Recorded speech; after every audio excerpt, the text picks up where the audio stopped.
Well, good afternoon, everyone. Great to have you with us today. I'm Dave Hutchinson with Cause Leadership, and really looking forward to our conversation with Mike Carmody and Ben Haggith. Really appreciate you guys attending the webinar today. It is being recorded, so we'll hopefully be able to post it later as well for a repeat session, but just wanted to welcome everyone.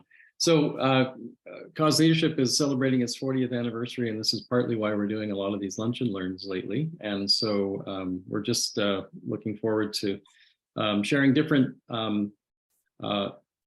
guess, perspectives from professionals that work within the charitable sector and those who support the charitable sector. And today's topic is why every charity needs to have or to develop a digital strategy.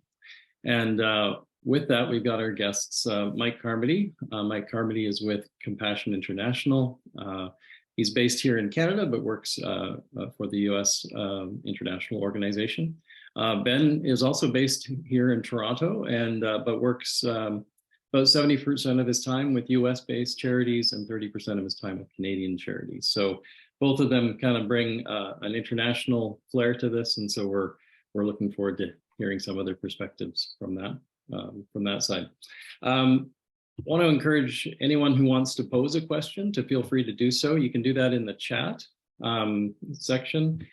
If we have time, we do have the ability to kind of open up your mic, and you can have ask the question verbally as opposed to in written form. So we're going to try and definitely make some time for that. But if anything comes up during the conversation, please feel free to post it right away, and certainly we'll try to get it addressed in a timely fashion. So so as we talked about, digital strategy and digital transformation, it's a huge topic, and really digital transformation is always happening.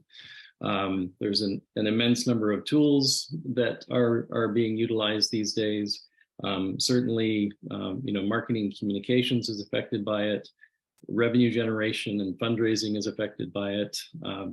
Relationship development as it relates to donors and other stakeholders, including government and foundations, that type of thing. So certainly digital strategy is not new, but certainly organizations can struggle with it from time to time. And especially if you're a leader or you've got a leadership team that perhaps is not native from a digital perspective, and your organization has not perhaps fully embraced digital transformation yet, we're hoping that this webinar today will kind of be able to speak to that.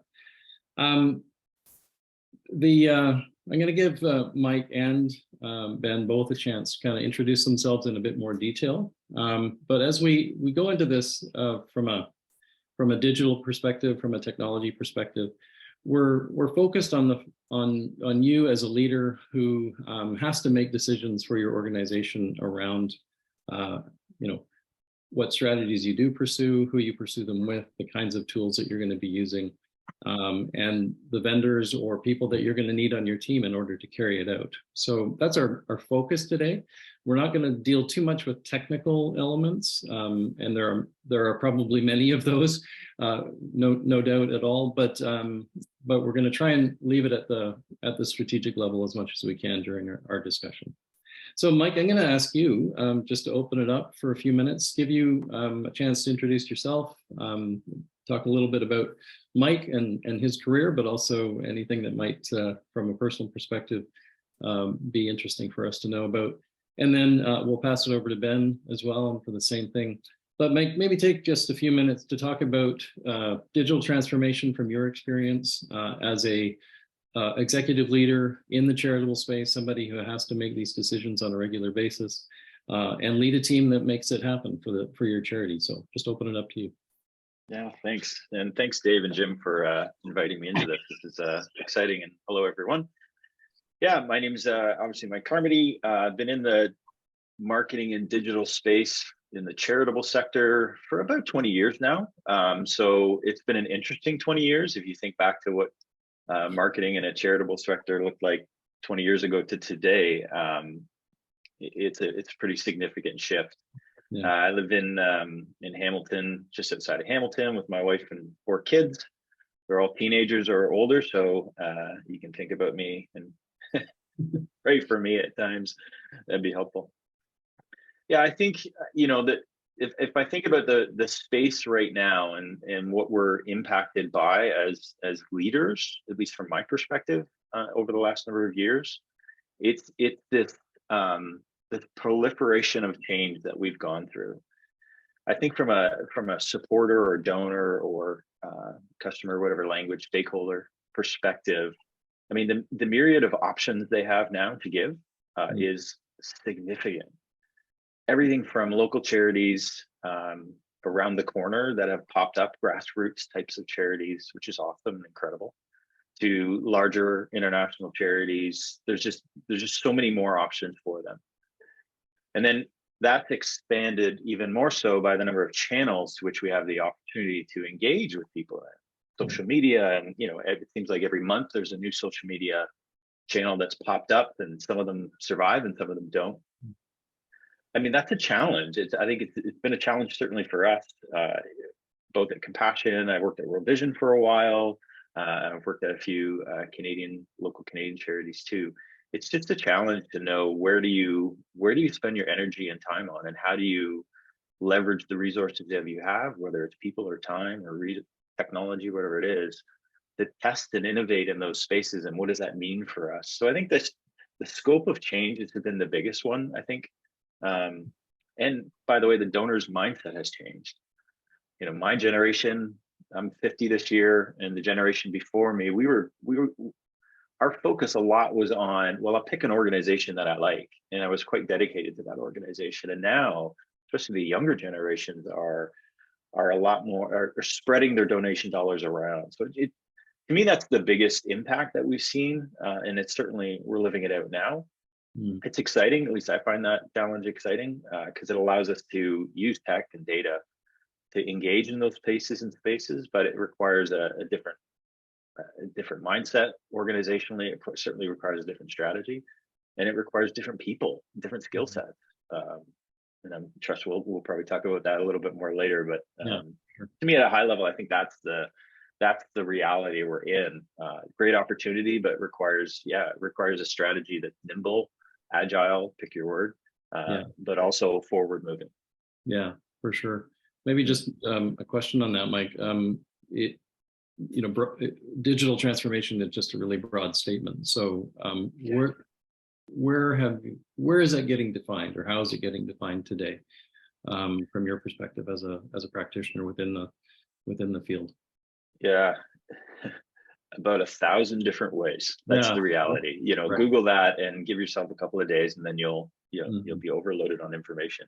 Yeah. I think the key for us is to understand, look, from my perspective in doing this with charities, both Compassion right now and some others that I consult with, is what is transformation for you? Digital transformation isn't a binder we buy and implement. There's no 5 easy steps and then that works for every organization. There's just too many variations and things that impact you uniquely. But ultimately, for me, digital is about using technology and data to drive outcomes, right? It's not tech and it's not just data, but it's the way in which we use it.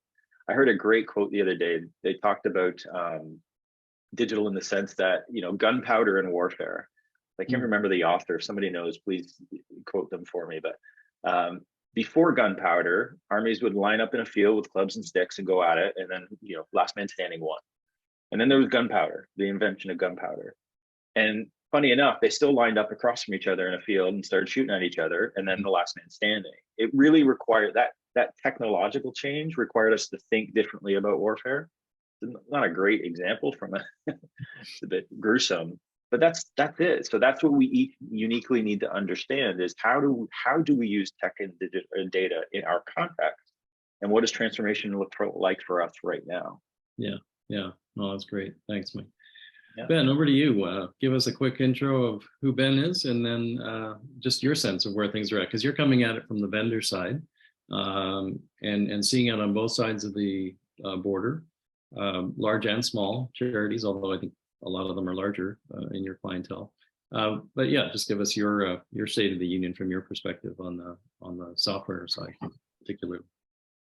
Yeah, and thanks for the invitation, Dave and Jim. Pleasure to be here. But a bit about myself, like Dave said, I'm based here in Toronto, one of the co-founders of Passion Fruit Partners. And what we do as an organization is essentially help nonprofits with Salesforce. So whether that's getting them up and running off of spreadsheets onto a CRM, or if it's migrating them from Blackbaud, Neon CRM, Salsa, whatever it may be, and guiding them through that journey, as well as helping them with data migration, integration with other systems, selecting the systems. We've worked with organizations from 5 to 10 full-time staff up to 250 full-time staff. And one of the main things I've noticed, especially since COVID happened, is digital transformation isn't really a choice anymore. It's a necessity. COVID kind of forced everyone to begin their journey, whether they wanted to or not, just to be able to work remotely, communicate with their staff, manage their fundraising. A great example, one of our clients that we work with, Uniting Voices Chicago, they recently rebranded from Chicago Children's Choir. One of their biggest drivers of revenue every year was their annual gala, where the kids perform, they invite people from all over the country, and they had to go completely digital overnight, and it represented a couple $1 million, a huge part of their overhead. And for them, they're kind of an example of best case scenario and how to do digital transformation properly, where I was actually able to attend one of their galas this past year after they had 1 or 2 virtual ones that went quite well. And now they're doing a bit more of a hybrid approach. But leading up to the event, I had emails that were sent to me informing me of all of the details I needed to know of the event, text messages sent just reminding me what time to be there, where I needed to be, if I needed to get a cab, whatever it may be. Got to the event, the focus was very much on being in person, but then after leaving the event, I literally walked out the door, had a text message saying, this is how much we've raised so far, a call to action, we're looking to raise X amount more, with a link to be able to give right there from my Uber back to the hotel. The next morning, I got a final text updating me on how much the event had raised in total. And then within a couple hours, got an email with a personalized video message from the executive director of the organization, thanking me for attending. And now it's been a steady drip campaign, week after week, of emails providing me with more information. And I just think of before COVID, they had their event and that was their touch point until next year's event.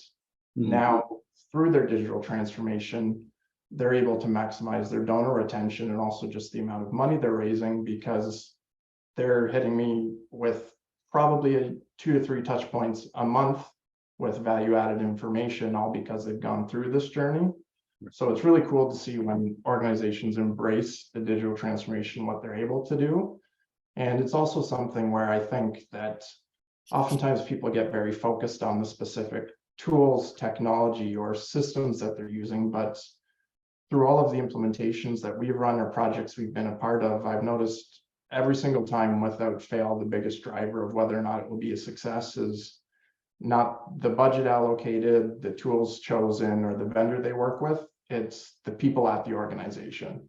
If there is a key executive championing the change and promoting the change internally, as well as key staff members identified to actually maintain the change and keep it going forward. When that isn't the case, we often get phone calls from organizations who say, 3 or 4 years ago, our previous executive invested tens of thousands of dollars in the system. Nobody's used it, and we now basically need to start all over again and spend even more money to fix it. So the biggest driver and thing to focus on, I think, before even worrying about which technologies to use, is making sure that the right people are in place. Because if you don't have somebody to drive the change and actually get the staff members of your organization to use the technology, whether you're spending $10 or $100,000, it's still a waste of money if nobody's using it. So I think people are still the biggest factor in whether or not a digital transformation is going to be successful. And just kind of in summary there, I think, again, it's no longer a choice of whether or not organizations are going to be on this digital transformation journey. It's a requirement to, like Mike was saying, it's a very, very crowded landscape. If you want to stand out or be heard and compete with other organizations who are fighting for that share of donor money, you need to be able to reach them in multiple different ways, and ultimately what's most convenient for donors. Younger generations are much more, they want things quickly. I know myself, I had an experience a couple of weeks ago where I went to make a donation, the donation page wasn't working, so I said, I'll try this later. And I haven't yet been back to try the donation page later. But if somebody sends me a text message and I can quickly press a button, it links up with my credit card, the donation's made, that I will do time and time again. So it's really thinking about how are we best able to reach our donors, our constituents, and really drive that donor retention. Yeah, that's excellent. Thanks, Ben. A couple of really good points in there. I mean, having a champion at the executive level or leadership level within the organization to make sure that it's happening and that they're embracing it for sure. And then as you and Mike have both said, myriad of ways, but once that link is broken, how quickly is somebody going to go back, whether they intended to or not. So yeah, I appreciate that. Mike, some of what Ben just said probably got your heart racing a little bit, I would suggest, from the perspective of, just the example of Chicago. Was it Chicago United or United Chicago? United Voices Chicago. United Voices Chicago. Thank you. I mean, that's a pretty amazing transformation from, one event, sort of one touch point, to one event, many touch points before and after. Maybe just when you're thinking about a leader who's perhaps, pre-digital or certainly not very engaged digitally from an organizational perspective, what are some of the questions that you could help them ask, that where they can go and sort of find some answers to those questions? Are there 3 or 4 questions that you lead with when you're trying to pitch this solution, even internally or to other organizations that you're connected to? Yeah, there's a lot. I mean, I think there's such a unique, personalized, there's a word we use a lot in marketing, but a personalized approach that's required, because I think the questions do change based on the organizations. I heard this great turn of phrase, an organization's absorptive ability for digital and digital transformation, which is a great term, because you make all the plans you want, but to Ben's point, if the organization's not there and ready to really make the changes from a digital perspective and leadership place, the tech will always fail. I mean, it'll work for a bit and then fall apart if the process people don't follow. But to your question, I think to me, there's the questions are beyond just like specific digital executions, but rather one, like, do you really know your donor base? Like, do you have segmentation, which is a fancy way of trying to categorize people? Do you understand what a personalized journey looks like and the difference between personalized and personal? I think we've tricked ourselves a little bit organizationally to think that everybody needs a personal experience, and that would be great, except we don't know everybody that well. But personalized is just kind of this ongoing journey. You don't arrive there, you just continually kind of profile your donors and learn how to learn more about them in a non-intrusive, creepy way, so that you can deliver more personalized. So I think the biggest question for the leadership to ask is, on that side, do we really know who we've engaged with and who else we could? And who are they? What generation are they? What are the channels they interact and engage with? And where's our maturity on those places and spaces? And then on a leadership level, it really is, are we really willing to make the change? And to me, that's been both the greatest opportunity certainly in my role, but also doing some consulting and fractional leadership, but also the greatest challenge. Yeah. Because the question is not, do you agree we should be, to Ben's point, like digital, like if you're still talking about should we be digital first or not, you got bigger problems. Yeah. You are in a digital space, you are a digital organization. Are you successful? That's a different question.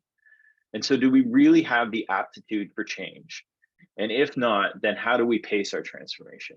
Yeah.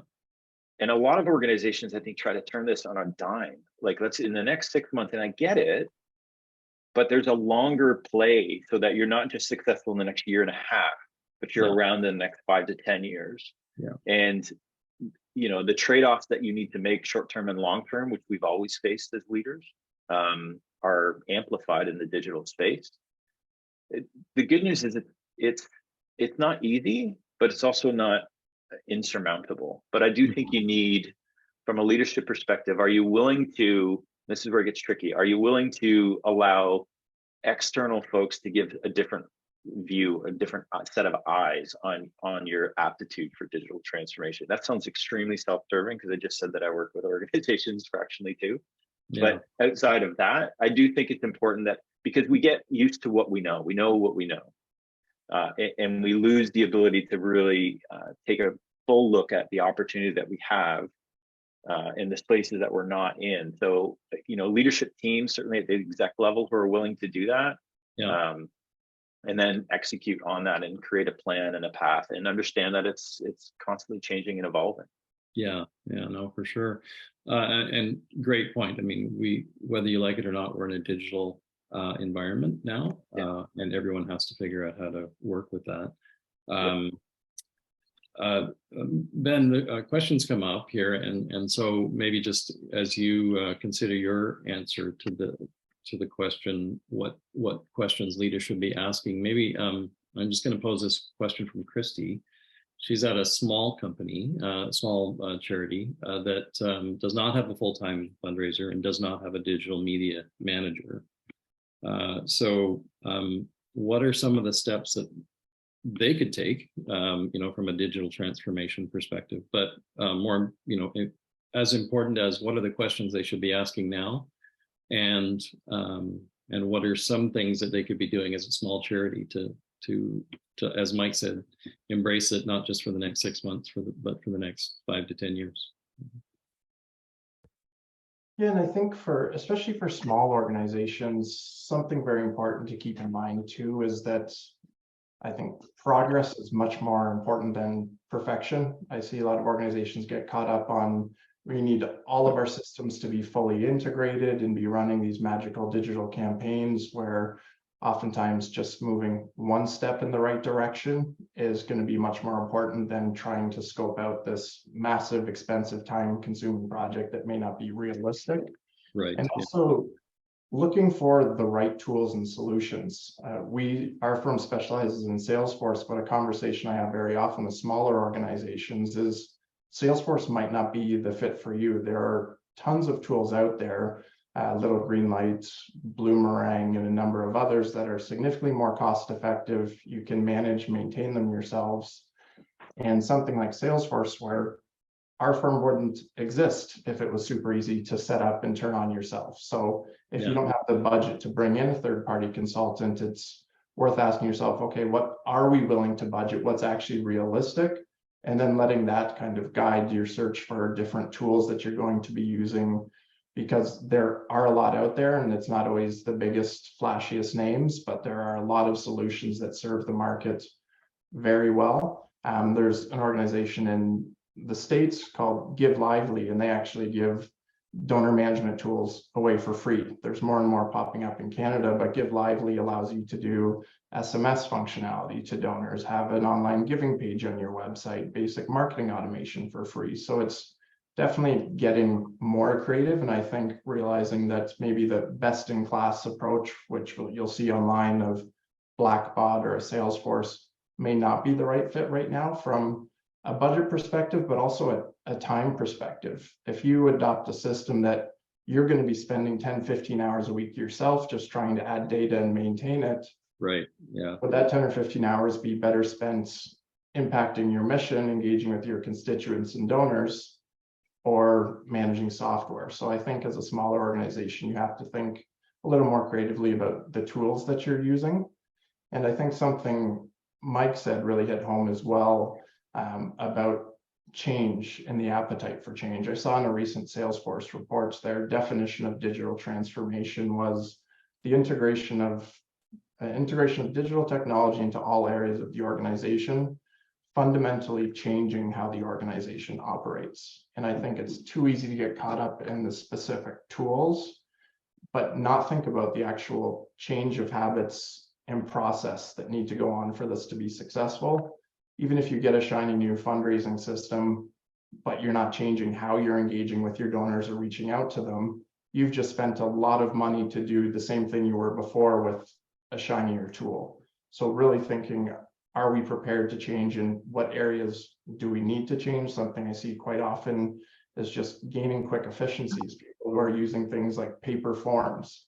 Can we make our constituents experience that much better, or volunteers experience that much better with little additional cost? You can use Google Forms or forms that are almost free, have them embedded in your website, and that significantly enhances the experience of donors, program participants, or volunteers. So I think it's looking for quick little wins that are not time consuming, not costly, but can drastically help the organization improve, and just focusing on that progress, not perfection. It's nice to have that wish list of here's where we'd love to be one day, but then break that into a bunch of little chunks and just start doing one thing at a time instead of trying to boil the ocean all in one go.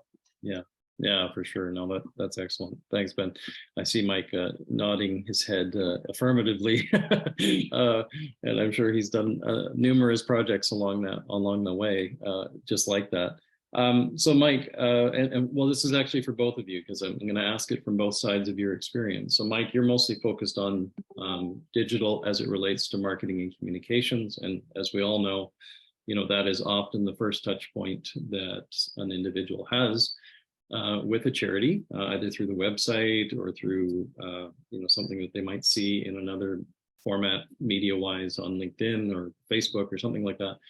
And then Ben, your side of it, very much sort of the tool side, but I know it's much bigger than that. But from the perspective of once it gets from the website where Mike has, worked on Marcom, and you've gotten it, it's now arrived in fundraising's office because somebody made a donation online. Where does it go from there? So maybe Mike, just maybe speak to your side, because I know you've started to talk about the donor journey. What do leaders need to know about that donor journey? What do they need to know about what it means to get somebody to the site? And then Ben, once that donation arrives and it's, the receipt's been printed and sent out through the Salesforce system, where does fundraising take it from there? So maybe I can start, Mike, with you, and then we'll pitch it over to Ben. Yeah, I mean, the main question is there's not one journey. Right. And the journeys are made up of experiences. And I think we trick ourselves, I think, sometimes to think that there is, right? Because it's a website. And again, not to go too far down the design and development side of web experiences or online experiences. There's ways to, again, early personalize that. So, a great example is from a channel perspective, where are they coming from? Like, how are people landing on your site? Is it through organic search? Is it through your social channels? Blah, blah, blah, all these things. That allows you to start to change the experience to which they have based on where they came from. So before you even get into that, and some of you might be thinking, oh my word, that sounds like a lot of work and I don't have any developers. It's as much work as you want it to be. And we can get as granular as we can, but an incremental change in that has a significant impact down the funnel.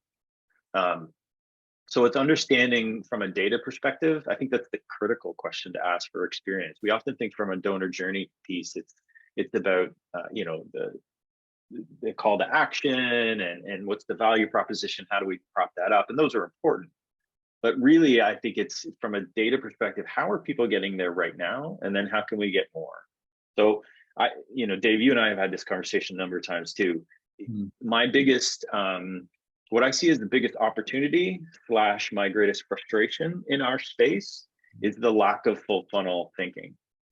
It's just not natural to us. And I get it. It's expensive. It can be expensive.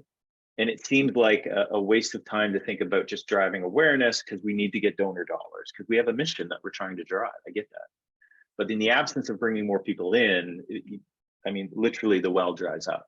And so in your space, to Ben's point, whatever your ability is, whatever you have the resources for, whether it's people or money or time, what is incrementally, how do we keep increasing that top of funnel awareness and drive, whether it's to a website or some other digital property?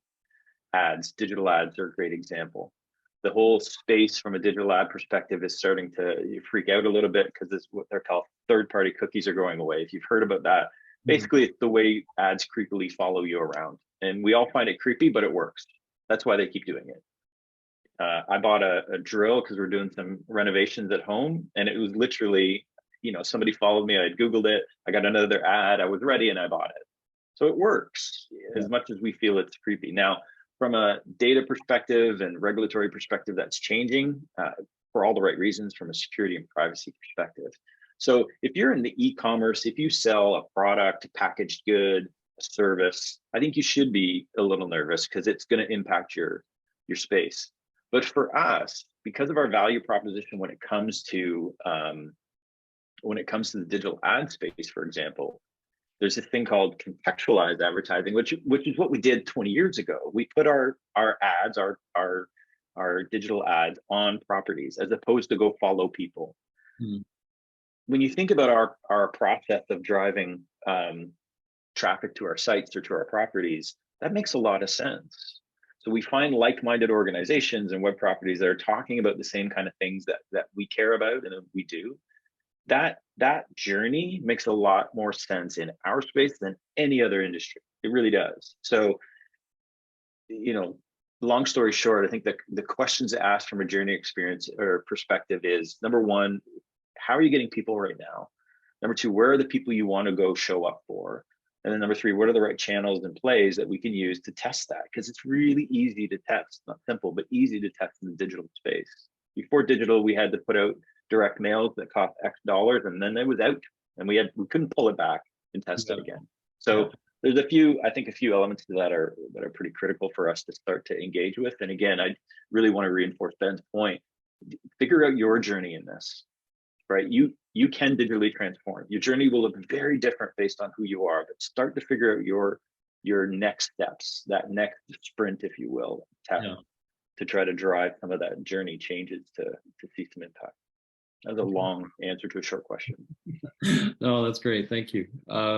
Ben, maybe pick it up from there and take it to your side of the system.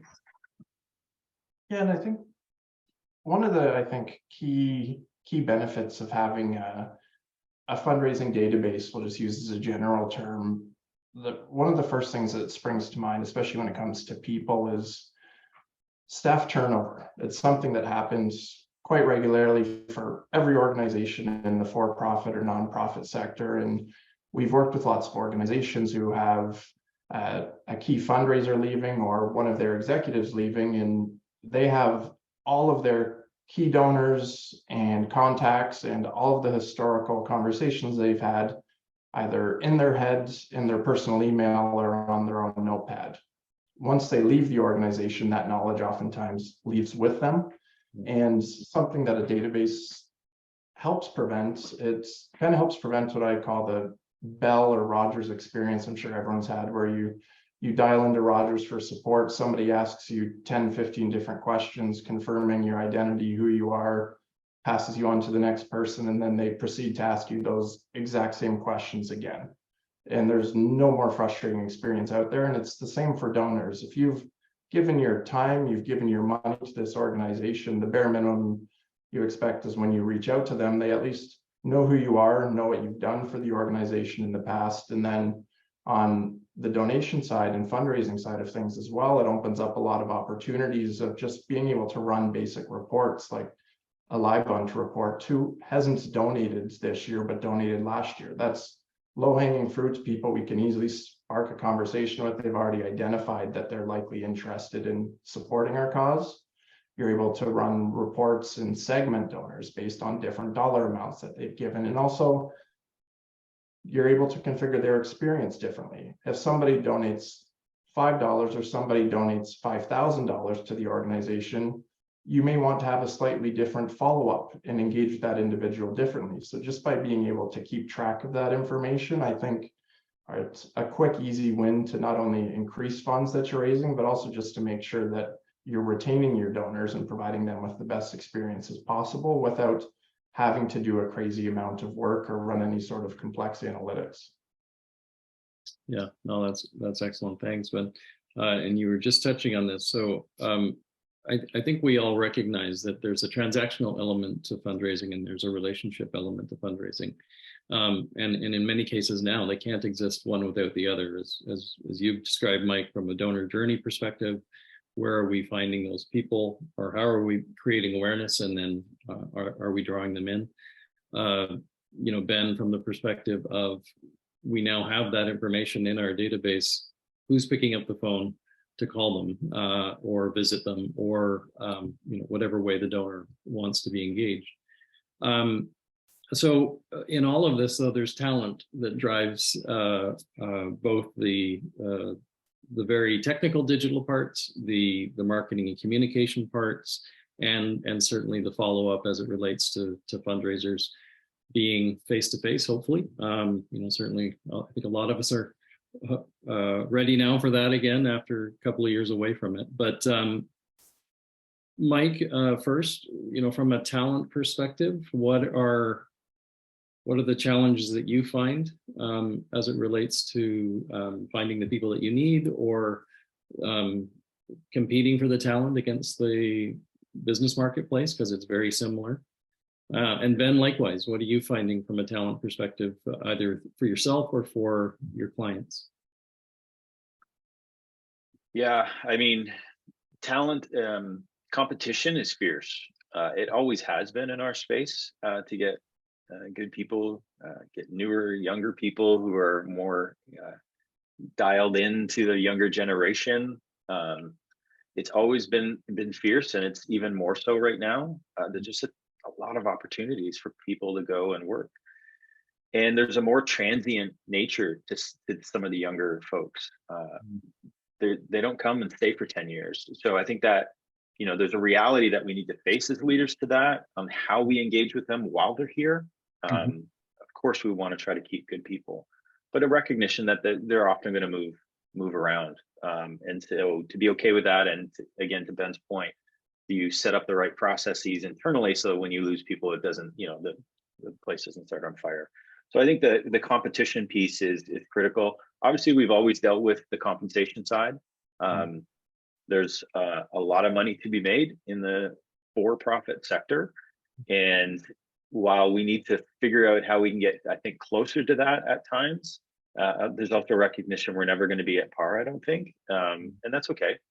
But to be as aggressive as we can, and that obviously starts to have conversations with your board and others within the organization. It's not as easy as just changing the offer sheet, right. But that's a reality I think we're going to continue to have.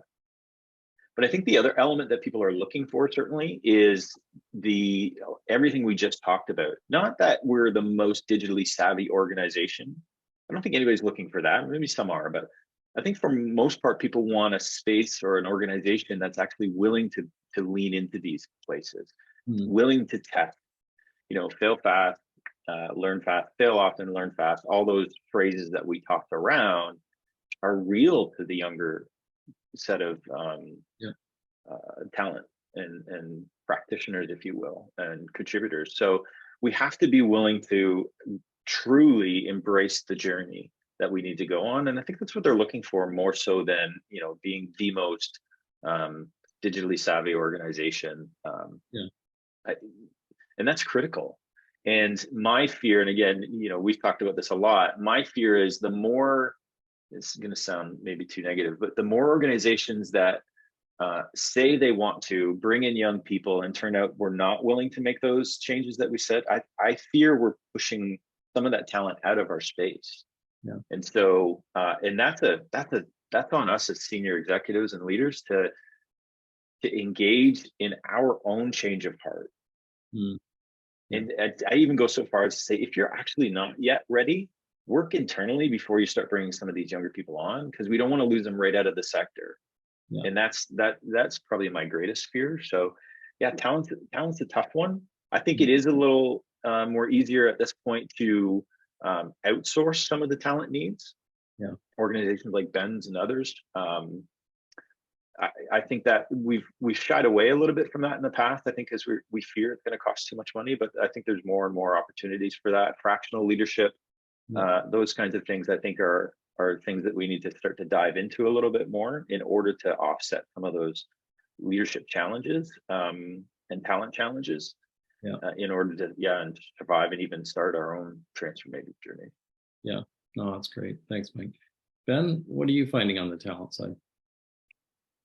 Yeah, one of the things I mentioned earlier about being a big driver for success with these transformations is having key staff members in place to actually maintain these systems and leverage them going forward. But one of the challenges for nonprofit organizations that I've seen specifically since the beginning of COVID is the tech sector has just gotten insanely competitive for hiring, where we've been seeing software admins at these nonprofit organizations who have a few years of experience being offered six-figure salaries to leave and go maintain a software at a for-profit organization. Right. And it's very difficult to compete with that. And I do think with all the changes going on in the tech sector right now, a lot of that is starting to level back out from what we've seen. And I think it was a bit of an exaggerated period of time for that. But for the organizations that we've seen who are successfully able to retain that talent, going off of what Mike said, it's the ones who are embracing the digital change, because especially for younger talents, they realize that these digital tools, if they're able to develop the skills to manage and maintain them, they're building skills that could serve them for the perpetuity of their career.